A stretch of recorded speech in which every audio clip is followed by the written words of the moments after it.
Here we go. Okay. This is the mop-up for November 30th, 2023. I'm David Feldman. Thank you for finding me, starting a little later again than we normally do. I don't know if I'm going to stick with this schedule. Let's see how you like it. Let me know in the comments section. And please like this episode so I remain in your feed. Make sure to subscribe to my newsletter and this channel. This program is an audio podcast. Take me with you on your next walk by downloading this episode on iTunes or wherever you listen to podcasts. Congress is expected on Friday to take a third and final vote on whether to expel Congressman George Santos. Now, conventional wisdom is there are finally enough votes in the Republican caucus to push his removal past the 2/3 threshold required by law. Speaker Mike Johnson, who's doing everything he can to preserve his razor-thin majority, says he doesn't know how or if he'll vote on the expulsion, and said he is not, as they say, whipping the vote against George Santos, despite the Republican chairman of the House Ethics Committee introducing the motion to remove Santos.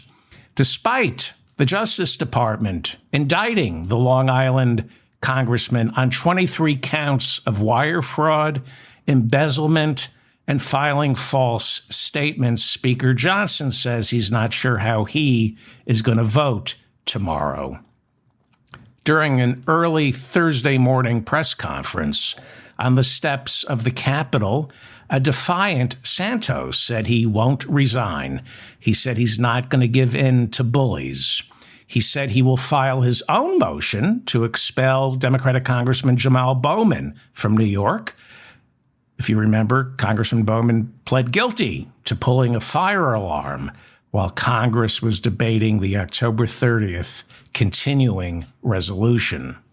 Again, most people are saying there are enough votes to remove Santos. You need a 2/3 majority. The entire Democratic caucus is most probably going to vote to remove him, but there is still plenty of pushback, especially from members of the far-right Freedom Caucus who say removing a member of Congress before he's been convicted sets a bad precedent. Even Speaker Mike Johnson has said that. Some are suggesting that George Santos deserves his day in court, and again, Republicans cannot afford to lose too many seats. Others, however, in the Republican caucus are saying they don't need the Justice Department to convict Santos. The Ethics Committee filed the motion to remove him, and that should be good enough. But then again, a lot of the Ethics Committee's report, in fact, most of it, is based on the Justice Department's findings. Louisiana Republican Clay Higgins said he will not vote to expel and called tomorrow's vote, quote, a public crucifixion. Public crucifixion, by the way, is why Clay Higgins got kicked off the Louisiana Sheriff's Department and had to turn to politics. Pretty sure that's why Clay Higgins can no longer be a police officer anymore in Louisiana because of his public crucifixions. Former Speaker Kevin McCarthy told Donald Trump to go F himself in a phone conversation immediately following McCarthy losing the vote and being forced to vacate the chair.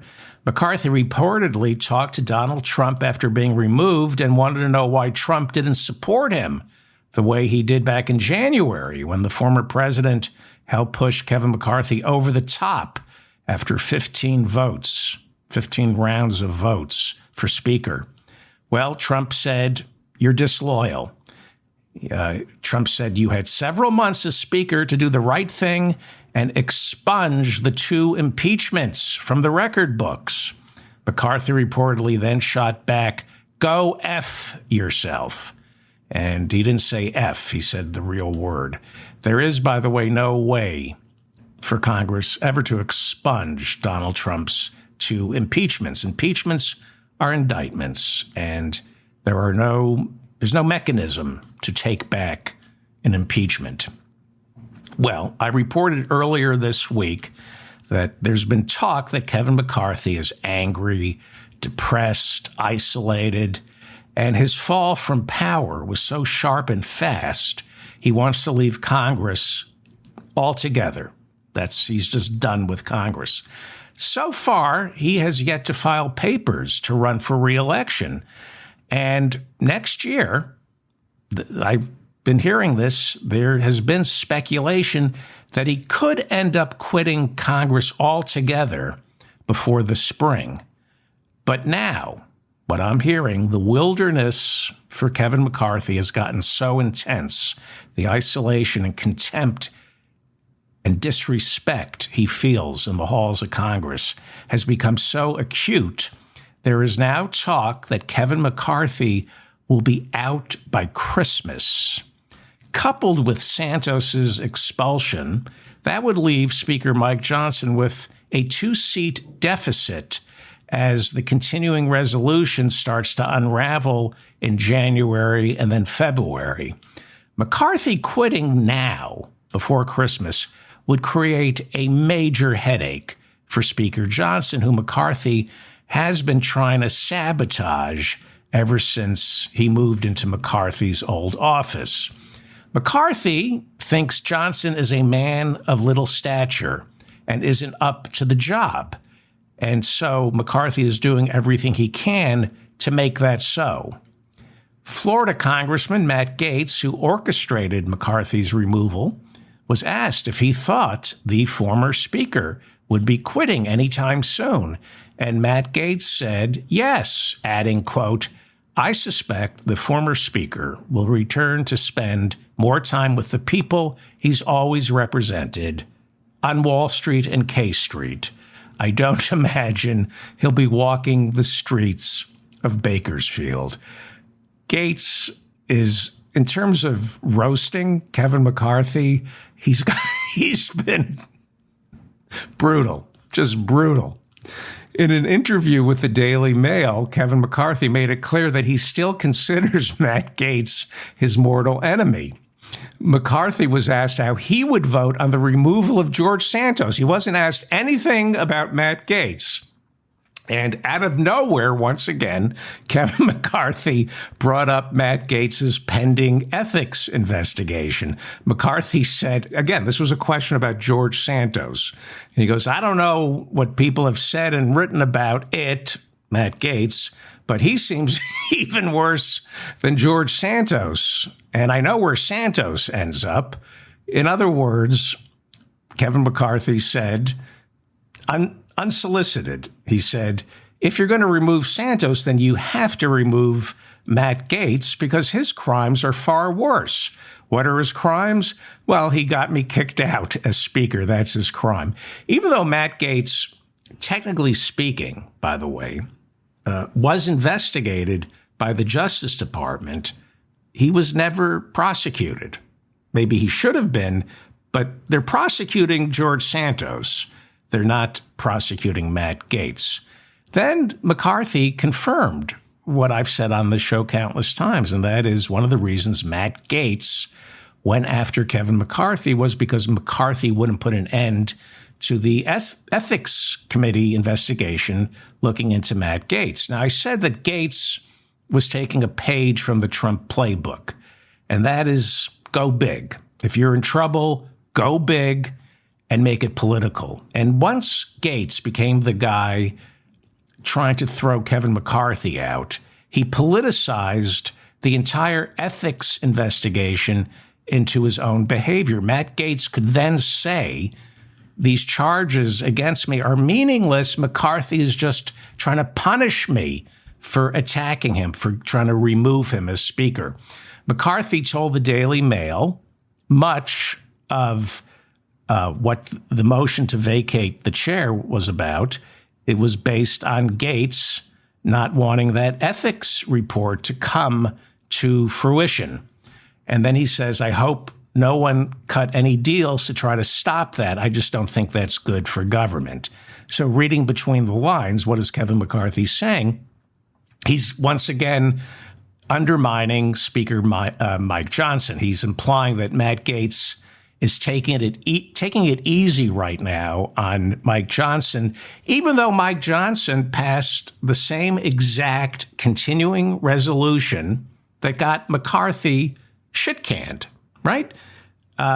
So McCarthy's pissed off, and he's saying that obviously Mike Johnson made a deal to quash the ethics investigation into Matt Gaetz in exchange for Matt Gaetz not filing a motion for Mike Johnson to vacate the chair. I've never seen a former speaker behave so vindictively the way Kevin McCarthy has. He's like a little brat.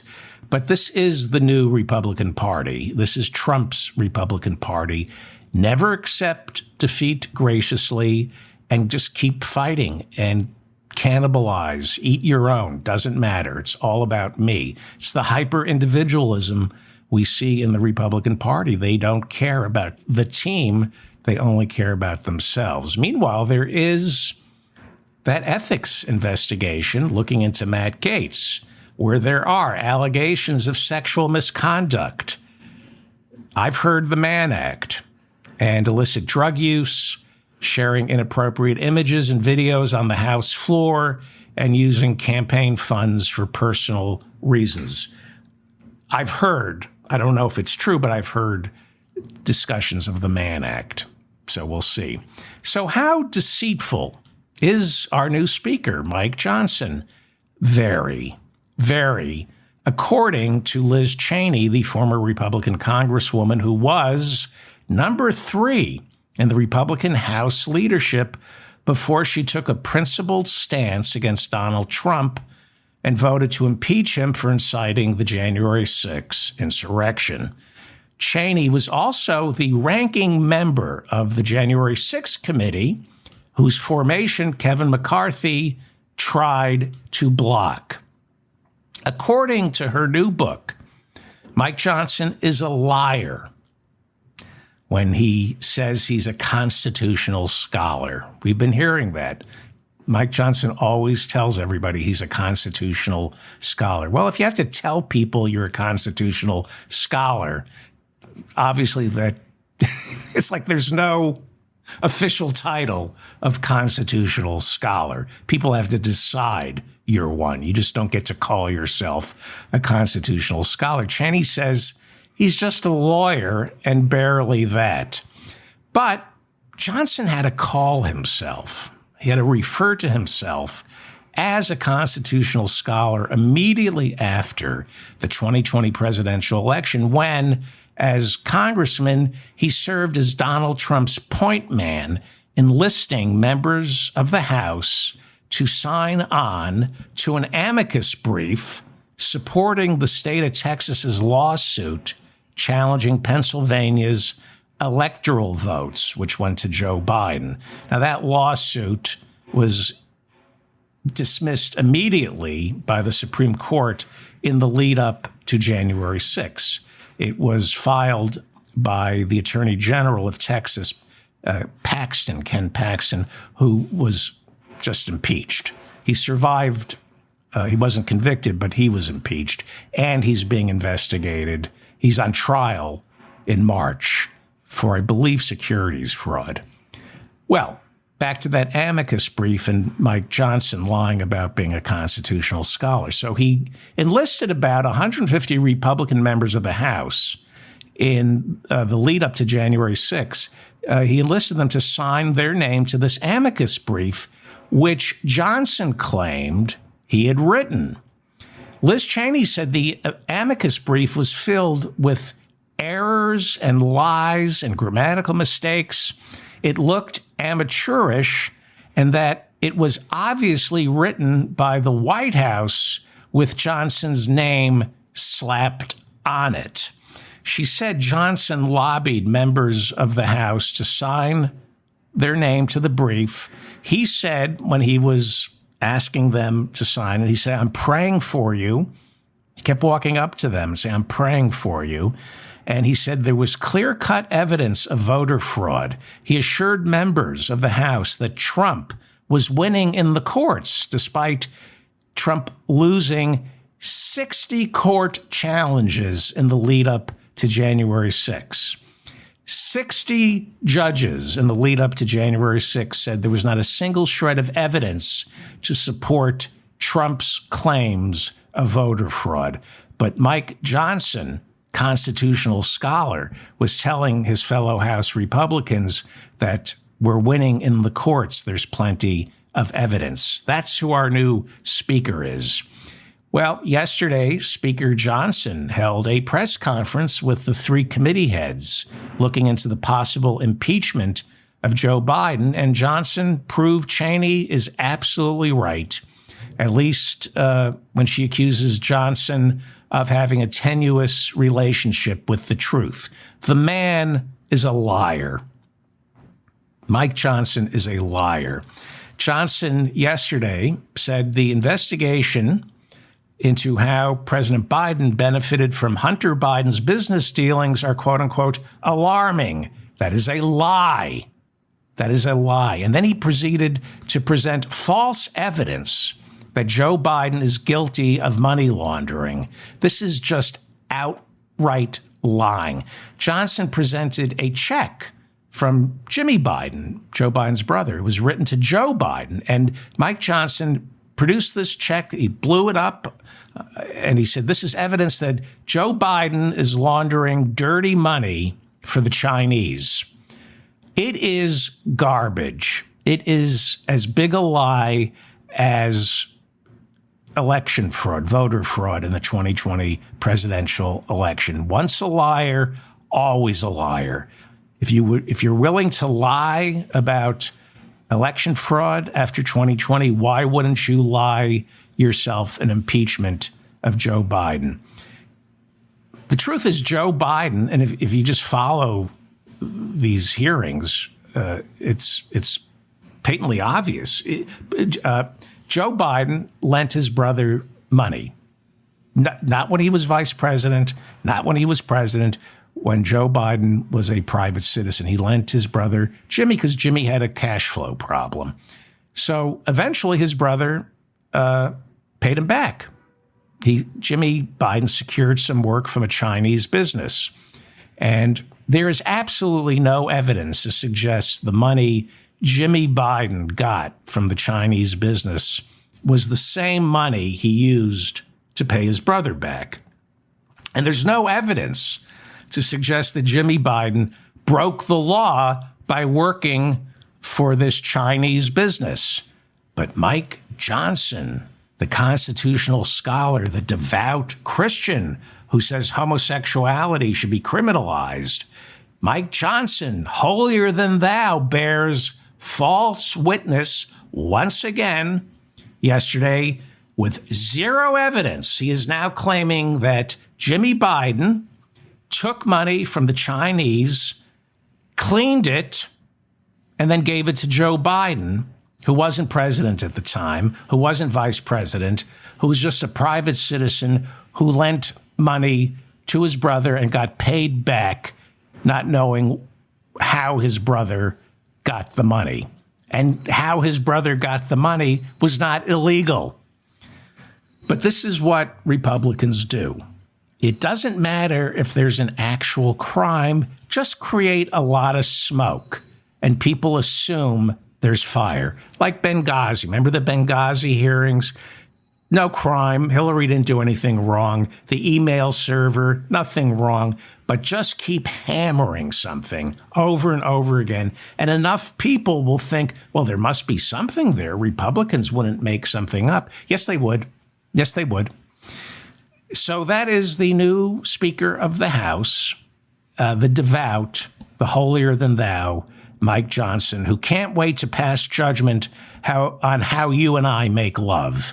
But he's out there lying for Donald Trump, who is a convicted rapist. And, but, you know, when you think you have God on your side, there's no stopping There's no stopping someone who thinks they have God on their side. This is war. If you've got God on your side, this is war, and you do whatever it takes.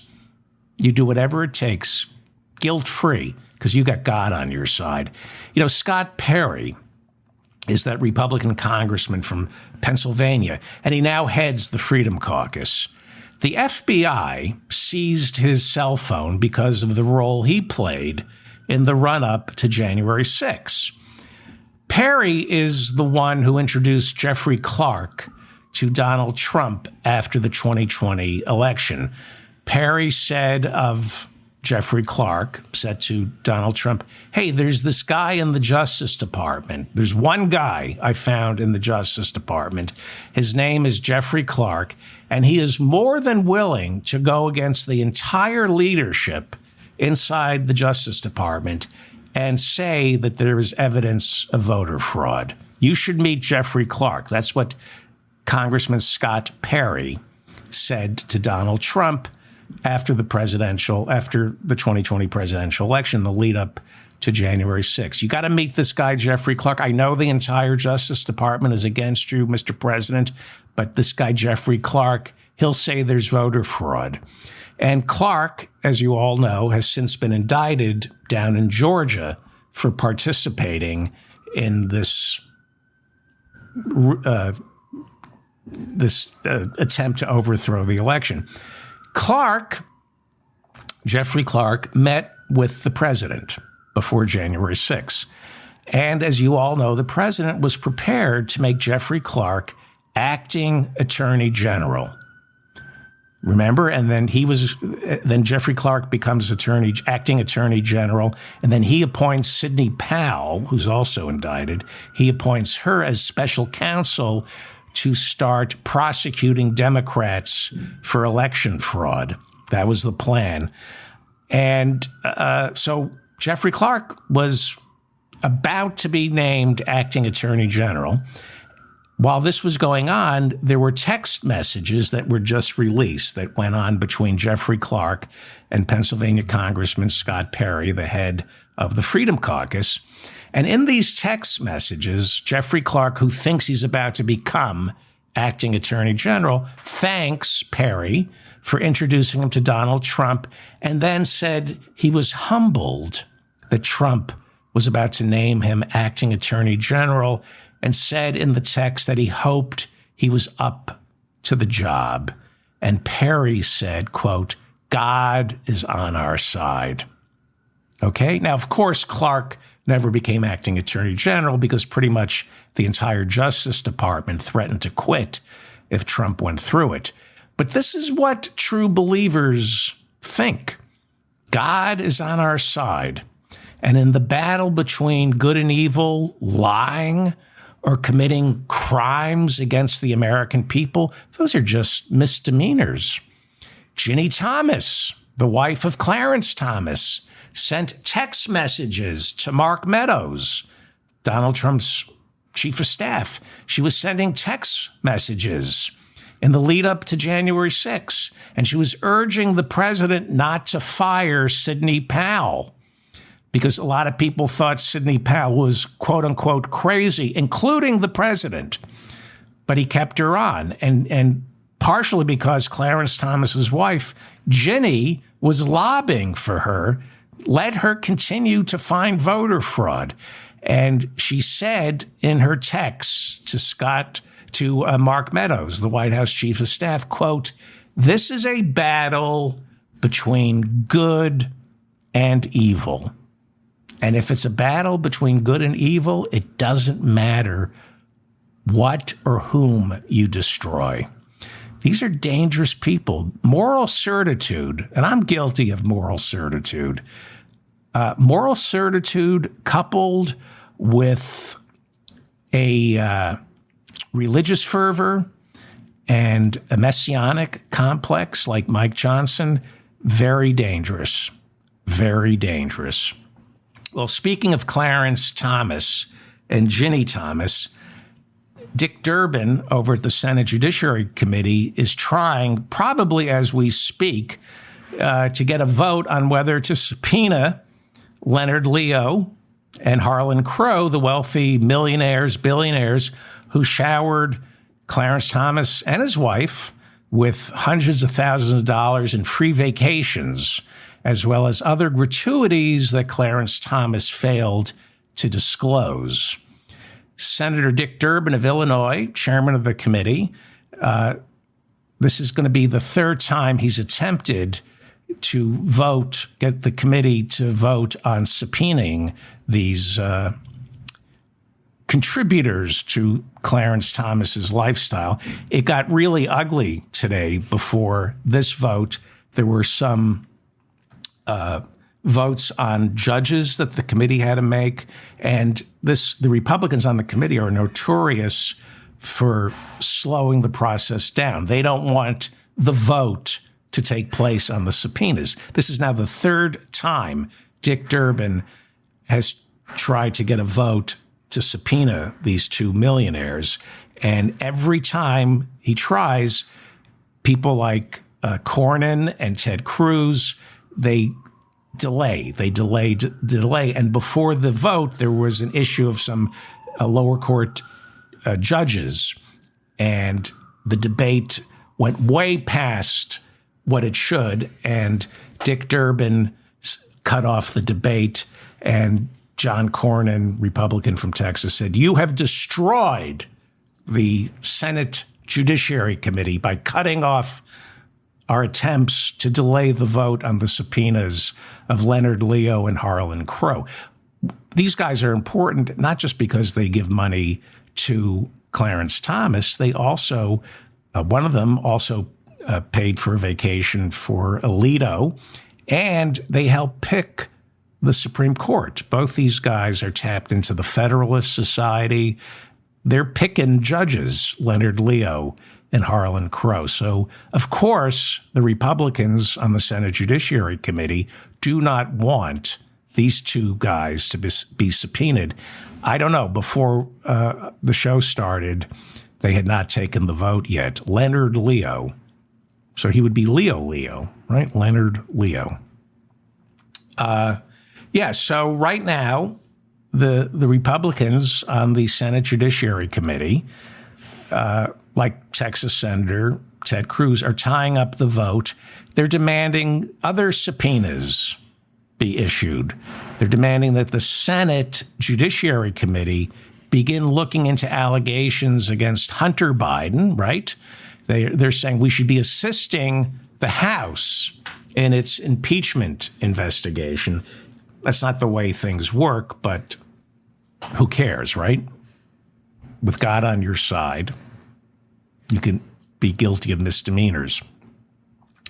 Meanwhile, Republican House Whip Tom Emmer said yesterday that he expects Speaker Johnson to bring a vote to the House floor on whether to open a formal impeachment inquiry into Joe Biden's business dealings, because right now there is an impeachment inquiry in the House being conducted by three committees: House Judiciary Committee, the House Oversight Committee, and the House Ways and Means Committee. But this is not a formal investigation. It's an investigation that was ordered unilaterally by then Speaker Kevin McCarthy. And because it's not a formal investigation is one that's been sanctioned by a majority vote in the House, the Republicans are being hampered. Their investigation is being hampered, and they say it's unfair. Well, why is it being hampered? Bill Barr. It's Bill Barr's fault. Former Attorney General Bill Barr was trying to protect Donald Trump back in 2019. This is why the Republicans now can't investigate Joe Biden the way they want to. If you remember, Donald Trump got on the phone back in 2019 with the newly elected president of Ukraine, Zelensky, and congratulated him on winning the election. Then in his perfect phone call, Trump said, "I know that Congress here in the United States allocated hundreds of millions of dollars in weapons for your country, and I want to send it send those weapons to you. But first, I need you to do me a little favor. I need you to look into finding dirt for me on Hunter Biden. And that perfect phone call led to an impeachment inquiry. Nancy Pelosi, the Democratic Speaker at the time, authorized the House of Representatives to start an impeachment probe. But because Bill Barr became Attorney General to protect Donald Trump and not the United States, the people of the United States, or our Constitution, because Bill Barr was basically Donald Trump's attorney, not the Attorney General, he ordered a memo that said the Justice Department will not enforce any congressional subpoenas regarding Trump's impeachment probe unless there is a formal inquiry, one that has been authorized by a majority vote in the House. He didn't recognize, he said it's not good enough for an impeachment probe to be authorized by just the Speaker acting unilaterally. You need a majority vote in the House to make it an official impeachment probe. Otherwise, the Justice Department will not cooperate. And you can't investigate without the Justice Department and the FBI enforcing congressional subpoenas. So Nancy Pelosi went ahead with a floor vote, and she got a formal authorization for an impeachment probe. Again, you can't have an impeachment probe, thanks to Bill Barr, without a full vote of the House authorizing it.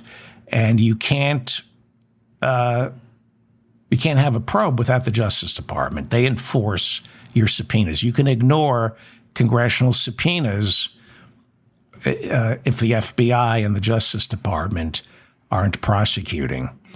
And that's exactly what the Biden administration is doing right now. They're using Bill Barr's policy, and they're ignoring a lot of these subpoenas from House Oversight, House Ways and Means Committee, and from Jim Jordan, the chairman of the Judiciary Committee, who, by the way, ignored his subpoena to testify before the January 6th committee.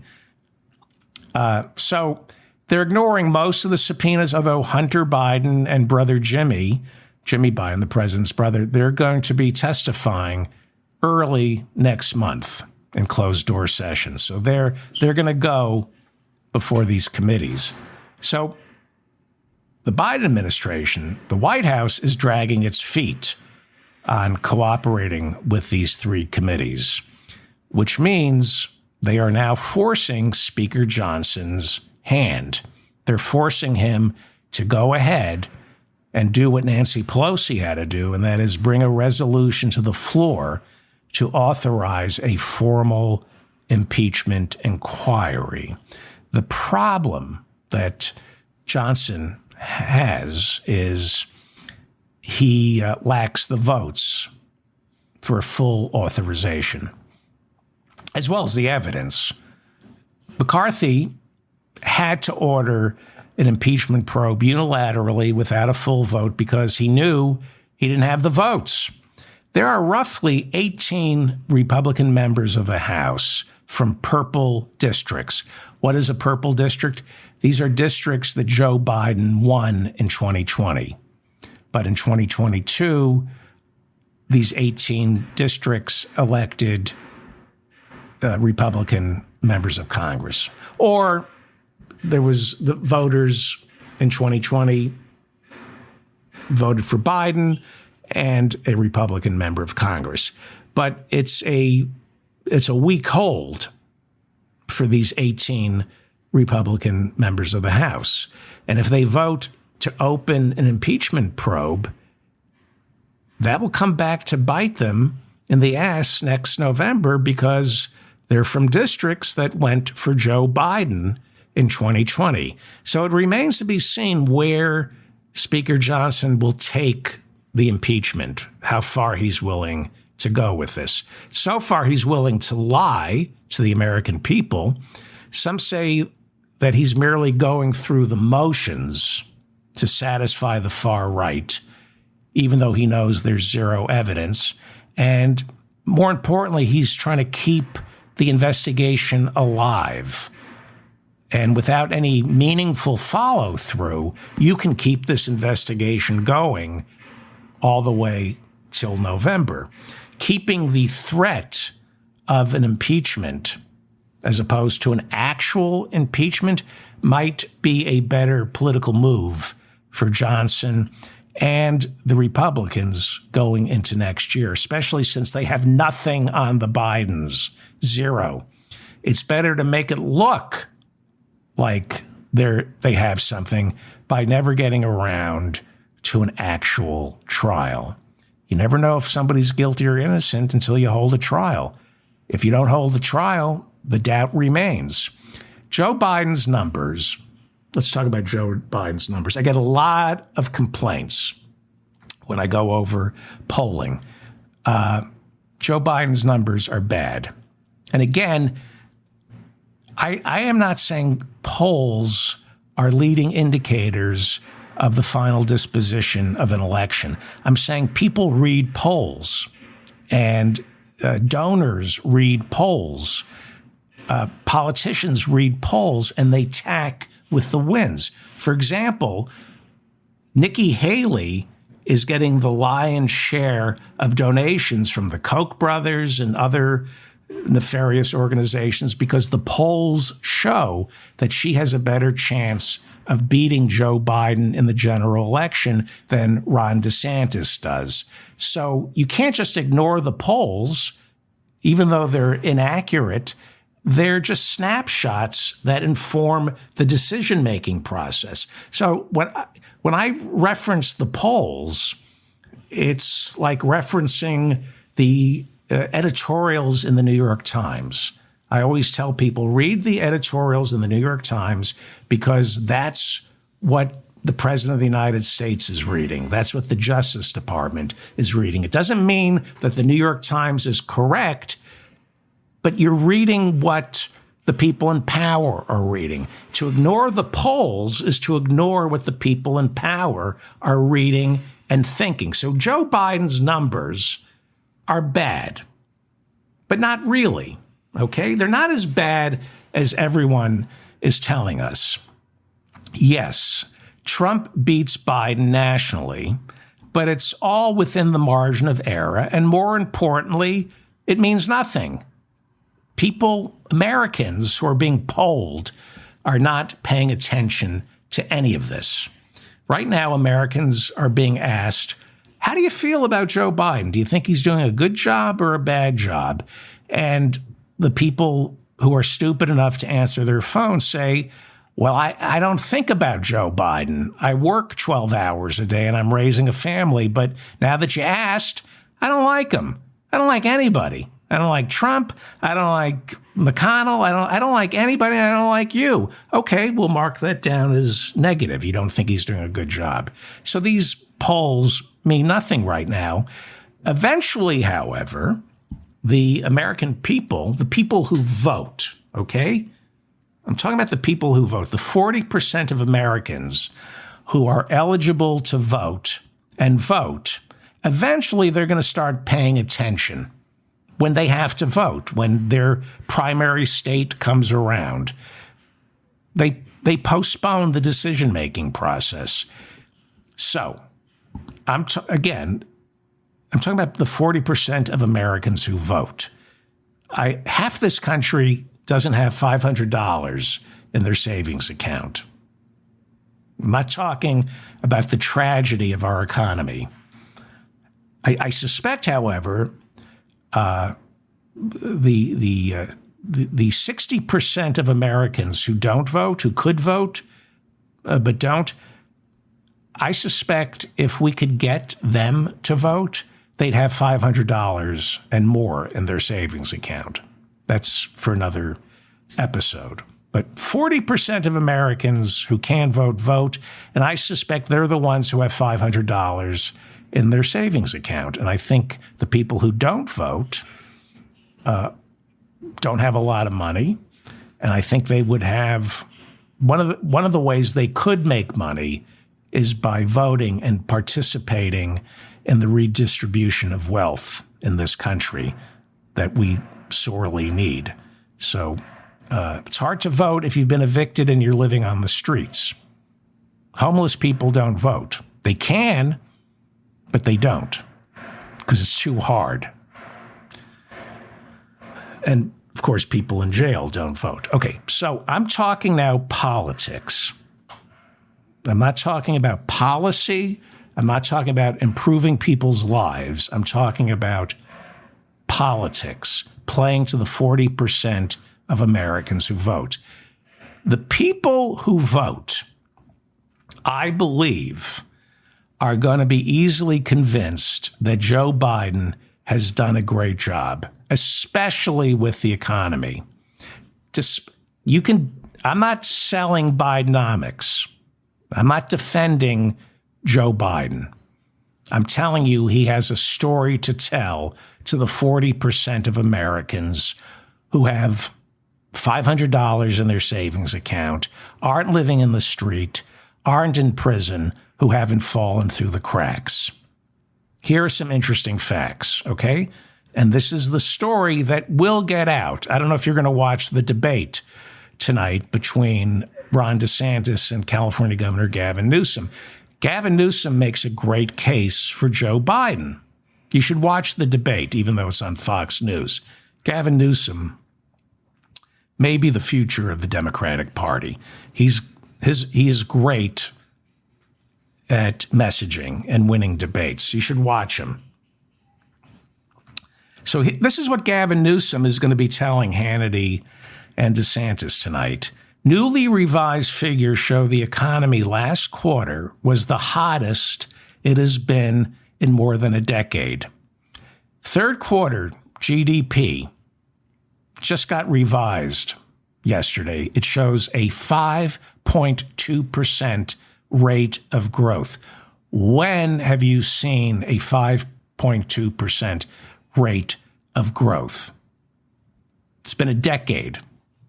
Now, fourth quarter growth is expected to come down to earth, but 200 million Americans just went shopping, either at brick or mortar stores or online after Thanksgiving. That's according to the National Retail Federation. You can make a case to people who aren't falling through the cracks that Bidenomics works. By the way, 70% of America's GDP is what you and I spend.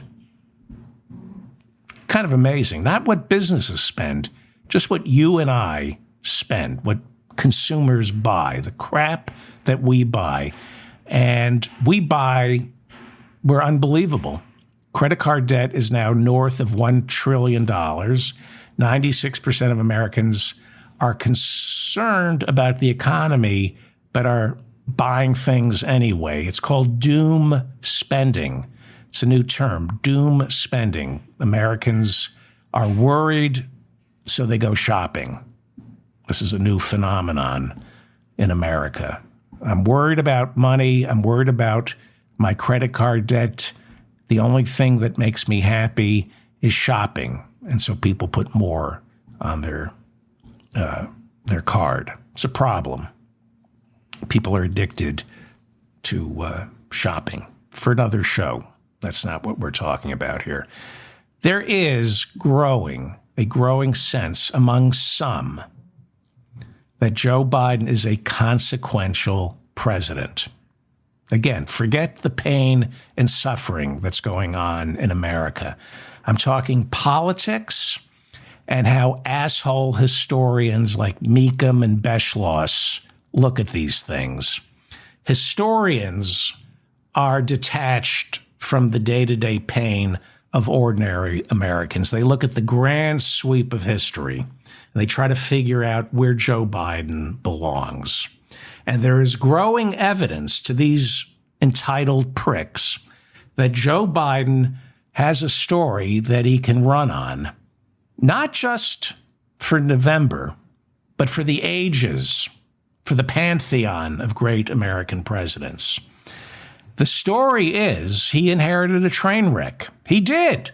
COVID, a failing economy, and a crisis in democracy. That is true. You don't have to be an ivory tower prick not to acknowledge that. COVID is coming back a little, but it's nothing the way it was when Joe Biden took office. We've seen nothing but competence when it comes to COVID from his administration. Those COVID tests, I can't believe COVID tests arrive in the mail free of charge. And there's easy access to these vaccines, despite the right wing trying to convince you not to get vaccinated.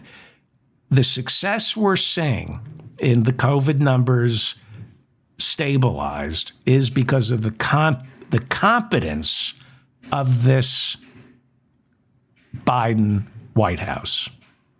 The economy opened up under Joe Biden, and he's gone on to create more jobs than any president in American history. So Donald Trump lost more jobs than any president since Herbert Hoover in the Great Depression. Joe Biden has created more jobs than any president in American history. We have what is called full employment. And you may not like what full employment is, but when unemployment is at 4%, that is considered by economists full employment. They say it can't go any lower. Anything below 4% is considered inflationary. I don't happen to believe that, but people in charge do. Well, we've been not only at 4%, at full employment, we've been below 4% for the longest stretch since the 1960s. This is a blowout economy for people who aren't struggling, for people who vote. I'm talking history and politics, not reality. We have been at full employment at 4% or below for the longest stretch since the 1960s. Look at the GDP from last quarter, more than 5%. And yes, there has been inflation. We're not sure if it's linked to full employment, probably price gouging, but inflation is cooling off. It is a problem, but it's cooling off. This is the first year in recent memory where there's been a gain in union jobs. Not enough, but there's been a gain. And we have a National Labor Relations Board that is making it easier and easier for people to unionize. I know it's not enough. I am not talking about actual suffering. Half this country is falling through the cracks. I'm talking about winning elections. I'm talking about being 30,000 feet in the air in a private jet, looking down the way historians do.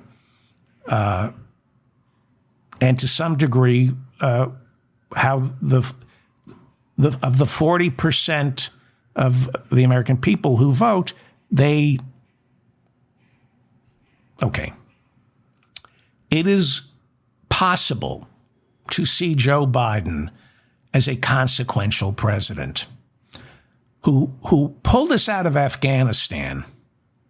And if you're a baby boomer, bringing the troops home, that is a miracle that he was able to bring the troops home from Afghanistan. And I don't want to hear how messy it is, because however messy bringing the troops home from Afghanistan was, a lot less messier than staying put in Afghanistan. He has not sent troops into Ukraine. He won't send troops into Israel. He has rebuilt NATO and all the other post-World War II institutions that Donald Trump tried to dismantle. He's done this not through arrogance, but through building coalitions with other countries.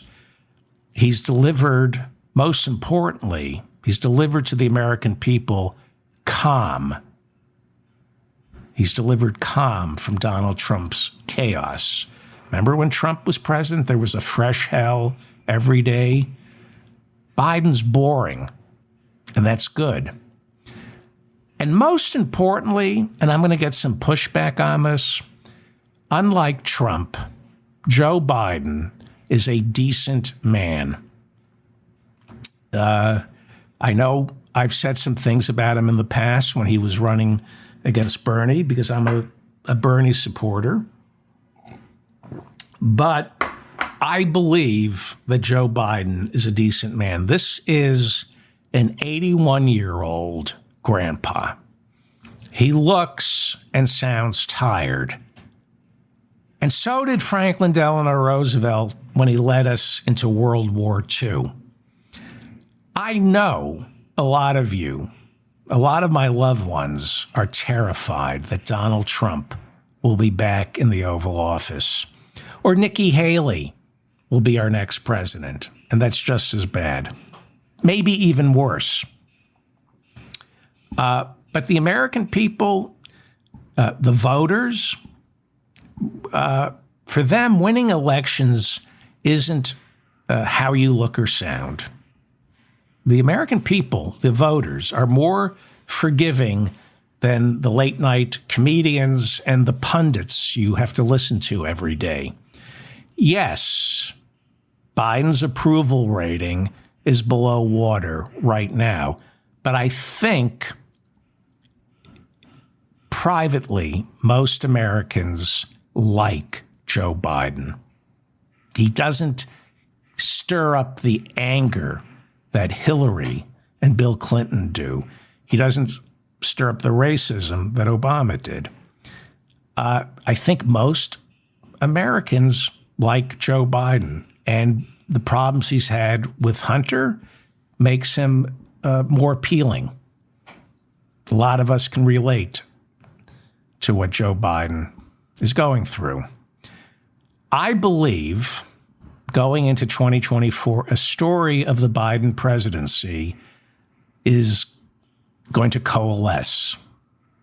And it's a story that Joe Biden put us on the road to recovery, where we're recovering the values this country once had. Unions, affordable health care, clean water, clean air, and decency. Again, it's not enough, but I do think it will be more than enough for him to win a second term, which is why you have to have a little faith in the American people. I have faith that the American people will reelect Joe Biden, and I can go back to hating him. But right now, I don't have the luxury of hating Joe Biden. I think he's a decent man. I urge you to pay attention to the debate tonight. Watch Gavin Newsom debate Ron DeSantis. He's going to kick DeSantis's ass. If you haven't seen Gavin Newsom with Sean Hannity, it'll blow you away. He is everything Joe Biden is not in terms of messaging. And he may be the future of the Democratic Party. But I do have a theory. Fox News is pushing Gavin Newsom. They love Gavin Newsom. Why? Why would Fox News push Gavin Newsom? I think it's because of Kimberly Gargoyle. He was married to Kimberly Gargoyle, Don Jr.'s fiancée. And I suspect Kimberly Gargoyle has told Fox News, push Gavin Newsom. I'm his ex-wife. Make him the Democratic nominee. I got stuff on this guy. I got an October surprise that will knock your pants off. That's my prediction, is that Kimberly Gargoyle is the reason Fox News is pushing Newsom. That being said, he's remarkable. I mean, he makes me like Sean Hannity because Hannity actually gives it to him. He admits, all right, you got me there. Watch the debate tonight. It should be interesting. And finally, sad news. Satan finally agreed to take Henry Kissinger at the age of 100. I'm David Feldman, reminding you to stay strong and protect the weak. Thank you for listening to this. Please like this so I remain in your feed.